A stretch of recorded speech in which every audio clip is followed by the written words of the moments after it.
Hey, what's up? My name's Ben. I'm going to be sharing my thoughts about the LTT Commuter Backpack. Let's start at the top, go around the outside, and then I'll take you through each of the pockets.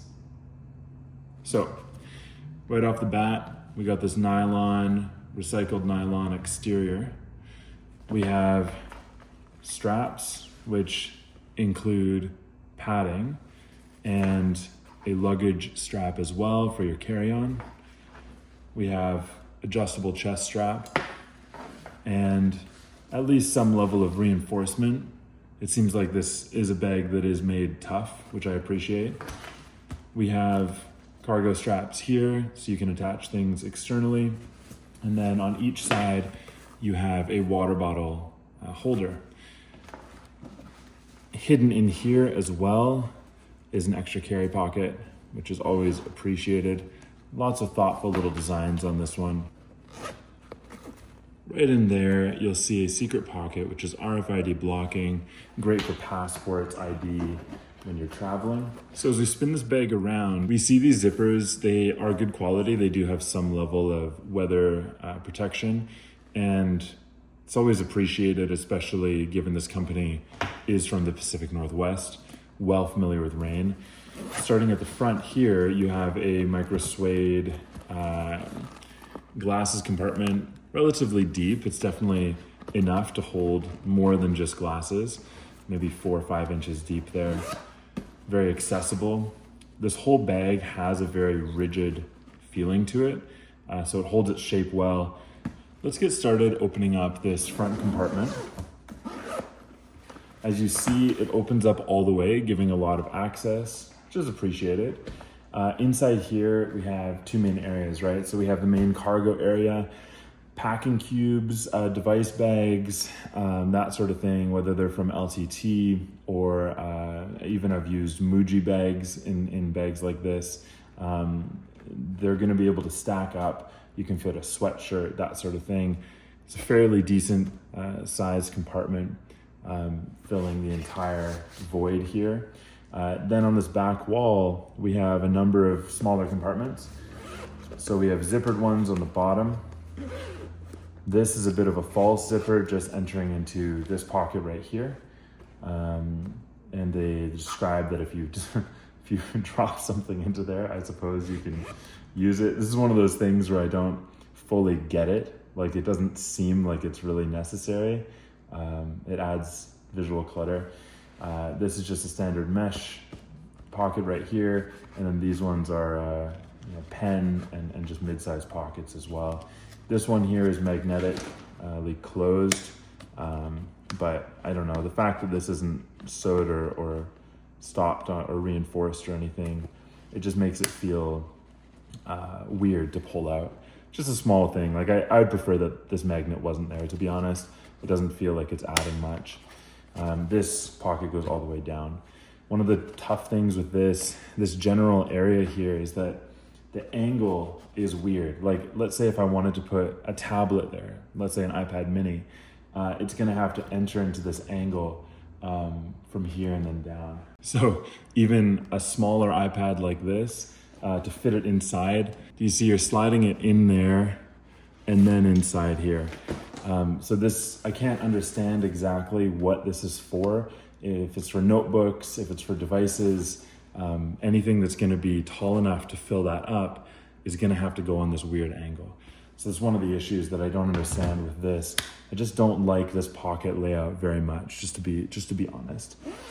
Same goes for up here. Again, this goes down quite a ways, but it's very difficult to access. It doesn't seem practical. So let's zip this up and head around back. So here we have the device compartment. This device compartment doesn't open up all the way, but it's reinforced, which is great. We have a main laptop compartment here, second iPad compartment here, and then the main area down here. There's not much room in the main area here, especially once you fill up these two with devices, and I'll show you in a second what that looks like with a 16-inch MacBook Pro, foreshadowing, and a 12.9-inch iPad Pro with a case on here. I had high hopes for this. These mesh bags here, these pockets, are another one of these things where they're incredibly tight and your fingers are gonna end up rubbing on the zipper. It doesn't make sense why the closure would be so tight. You can't really use them. Anything you do is gonna be catching on this overhang. It doesn't come out far enough. So it's a bit frustrating to use. Then down here, it gets quite narrow, as I said. So let me load this up and show you what that looks like. All right, let's try to fit this family of devices into this bag. Keep in mind the claims made really would support that this would fit well. And one of the issues right off the bat is that things are quite tight. And we'll start biggest to smallest here. So here you go, the advertised 16-inch MacBook Pro does slide in, but you're gonna notice right away that the zippers are just pushing right up against, and it's all the way down. You notice on this side, I mean, it's just sticking out entirely. So you're gonna be able to zip up around that, but that's gonna be beating up the corners over the years, maybe even in a shorter period of time. And that's really disappointing because, you know, this is something that was specifically advertised with this bag with 16-inch MacBook Pro compatibility. And the design there, I have other bags that are around the same size that fit this laptop, and they don't push the zipper right up around there. It goes up to a more square angle, and that corner is protected. So, you know, that's something that you'd have to be forcing closed every time. But moving past that, you can see trying to fit in the 12.9-inch iPad Pro, the problem is it's just not designed for it, right? It's not gonna be able to fit, especially with the Magic Keyboard on. So let's try to get the Magic Keyboard off and let's try to fit that in there without it. And you'll see it's gonna be able to fit now, but with it all the way down, now you got a lot of metal on metal, and you also have this weird amount of possible flex, which I do not feel comfortable with. I've had a bag before bend an iPad around that point, just from someone putting a bit of pressure on the front. There's so much leverage there. So you can see the pocket design really ends up messing with that. There's no padding between them. And then at this point, with those two device pockets full, not only are you going to have trouble zipping that up, but again, getting in here, or, you know, if you actually have a cable down there, that's going to be very, very difficult to get to at this point. Listen, bottom line, I think this bag is well made. I think it's built well. It seems durable. There has obviously been a lot of thought put into it from top to bottom, inside and out. But the biggest holding points for me are the very opinionated design inside the main front pocket, where the pockets just don't seem practical. And the real kicker is just how cramped this device pocket ends up being with the device load that I'm putting into it. I'm gonna show you a point of reference with another bag of comparable size that was of a very incomparable price. Here it is. This is from Mountain Equipment Co-op. In this case, another Canadian designed product. Now, as you can see, similar size, green bag is a little bit smaller, but the stuff that I fit in this bag, and this bag has been with me all over the world, is just insane. And I don't get how a bag that is bigger and more expensive doesn't end up fitting things as efficiently. So I'm gonna show you what this bag looks like loaded up with these three devices. First of all, we have the MacBook Pro.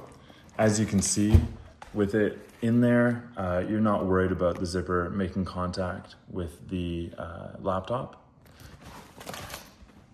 It's just got so much more space between the zipper and the laptop. It's just that ½ inch or so, but it makes all the difference. You see how that's just, it's just on fabric on metal, right? So you're not getting that metal to metal contact.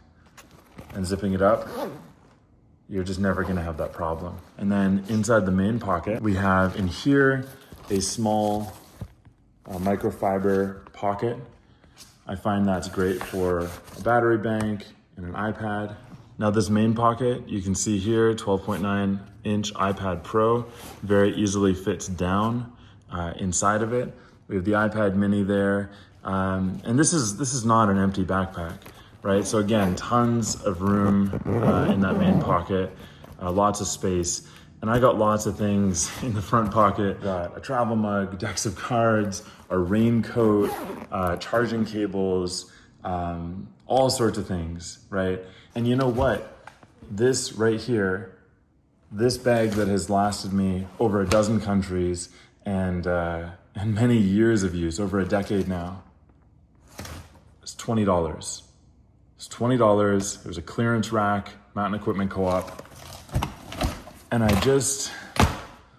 look at this and I'm okay with spending good money on good products.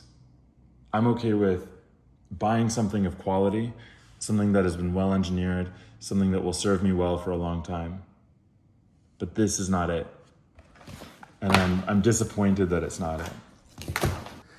So that's my very quick and simple review, my impressions of the Commuter Backpack. I'm sorry, I'm disappointed that it wasn't for me. Maybe it'll be for you. I am curious to hear your thoughts. If you have any, leave them down below. Bottom line, I'm not here to criticize, just sharing my own thoughts and why this bag is not right for me. Thanks, this has been Learning with Ben.